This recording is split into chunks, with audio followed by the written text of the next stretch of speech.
Hi, how's it? Still getting issues with the phone. It's very glitchy. But I'm just going to read now, starting. Last part, I was ending off with 1 Peter verse 3. I am starting now with 1 Peter verse 4, all of it.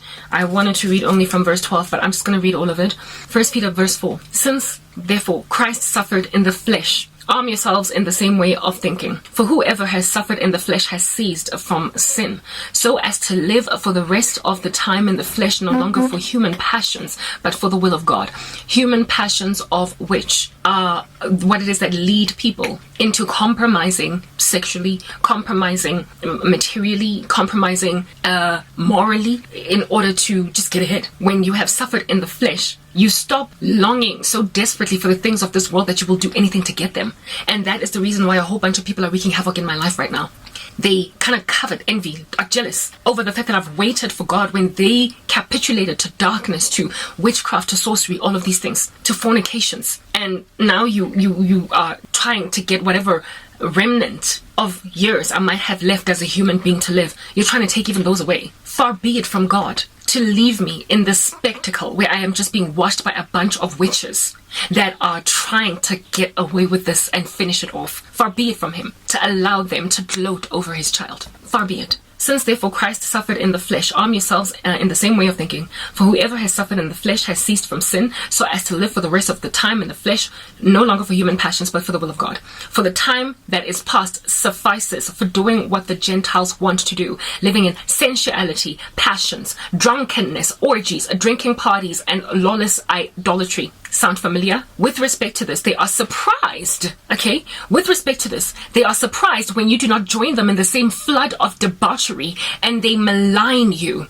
For they will give account, but they will give account to him who is ready to judge the living and the dead. So essentially, I am being heaped abuse on the head of by those who are continuing in their debauched lifestyles, and because of the fact that I have not, because of the fact that I have walked away from the darkness.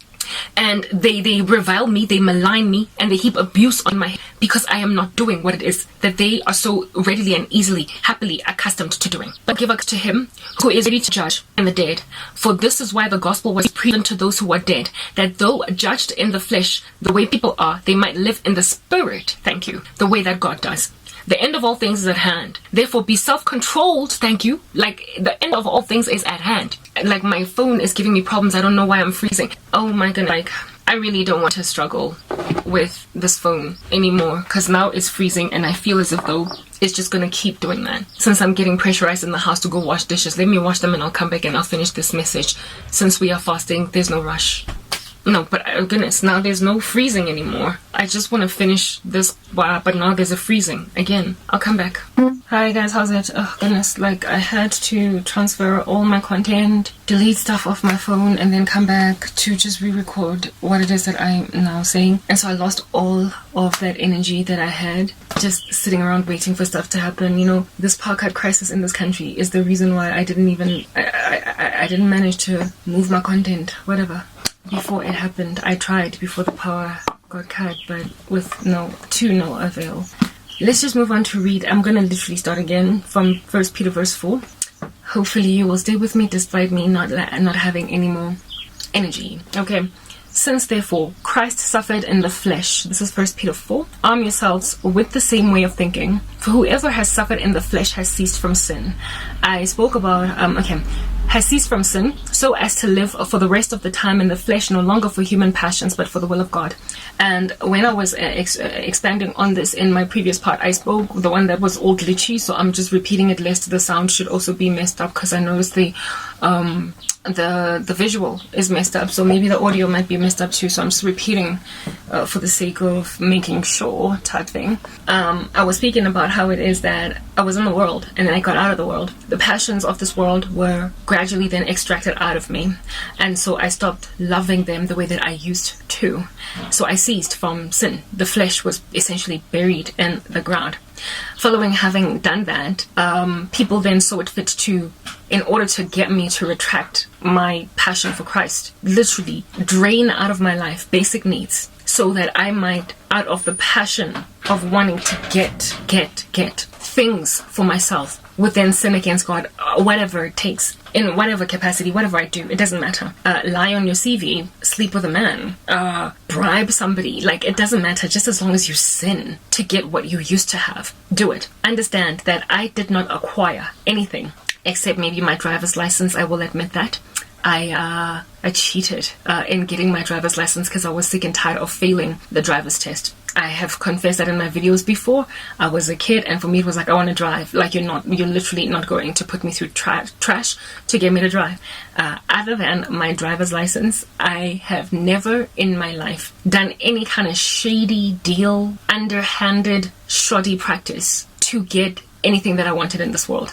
I genuinely studied for every exam I passed. I genuinely prepared for every interview I passed. I genuinely worked hard for every job promotion I got. I worked for where it is that I got. So if that was my life prior to Christ, where I will admit the indiscretion with my driver's license, I mean, yeah, I was, like I said, lost. So deception was very easy to do. I could have gotten hurt by doing that. I could have gotten arrested, fined, whatever, but I got away with it. Come at me. Literally, I dare you. Come arrest me. Okay.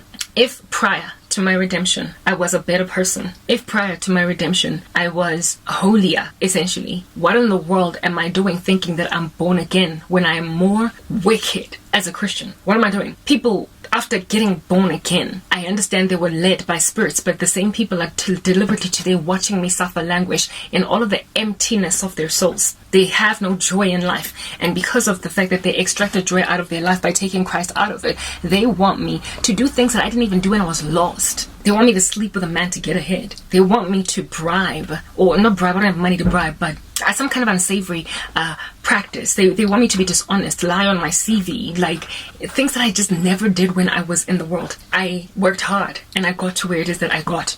And now that I am suffering the way that I am, now that people have extracted out of my life just basic needs, basic things that I need to get from day 1 to day 2 to day 3, they hope that I will allow myself, albeit having never done that before, to lay under a man just so I can get a job, to lie just so I can get a job. They want me to steal a husband from a woman just so I can get a comfortable home.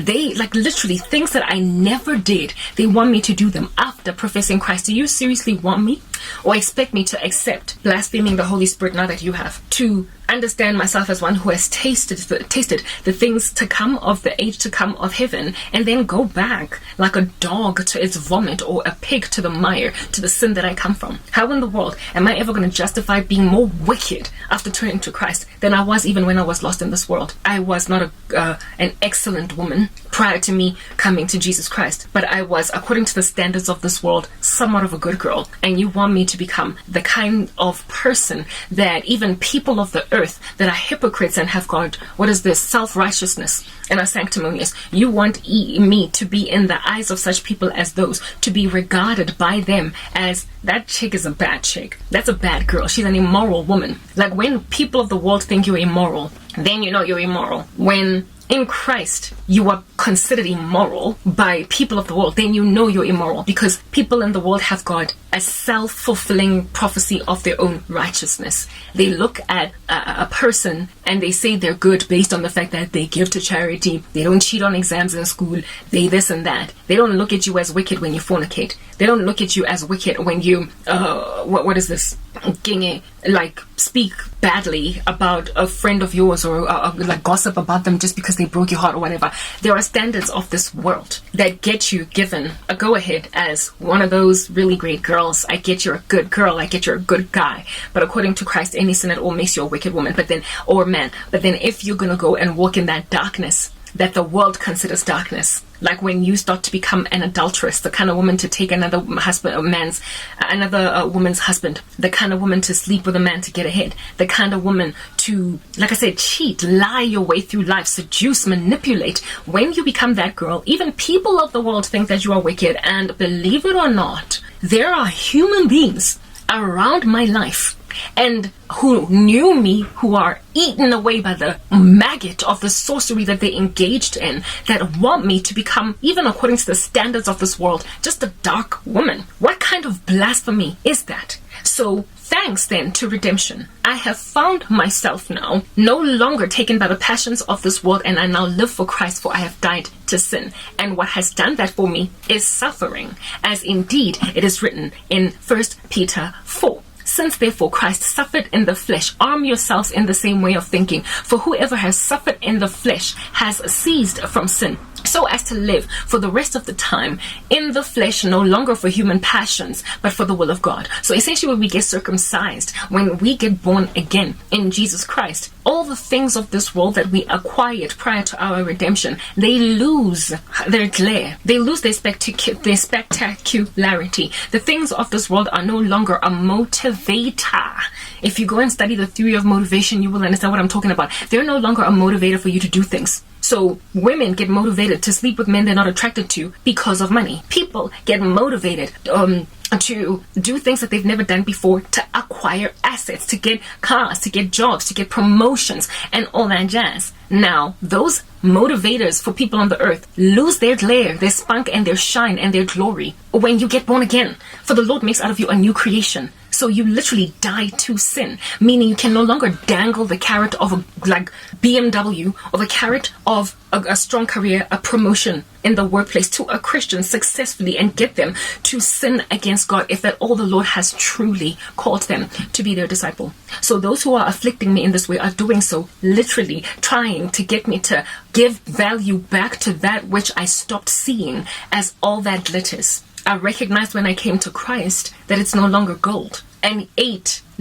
been 11 years, but 8 in persecution. Years down the line, people are still dangling the same rubbish I got over in 2011. So therefore, it means that these people have been rolling around in the mud trying to force me to do wickedness for 11 years, which in turn means you haven't been living for 11 years. You've been watching me struggle to live for 11 years because of what you did. You don't have a life anymore. You have lost your soul. You have lost the meaning of life. You can't even gaze upon your achievements with any gladness because all you did was trip people up in the run-up to getting there. All you do is watch those that are your victims when you are involved in sorcery suffer, meaning that you are the one that wastes your life when you involve yourself in sorcery, not the Christian, not the victim. You, because all you can do is surveil through your glass ball, your magic ball, the deeds of your dark arts. You get drained of life because you tried to take another person's life. Next part.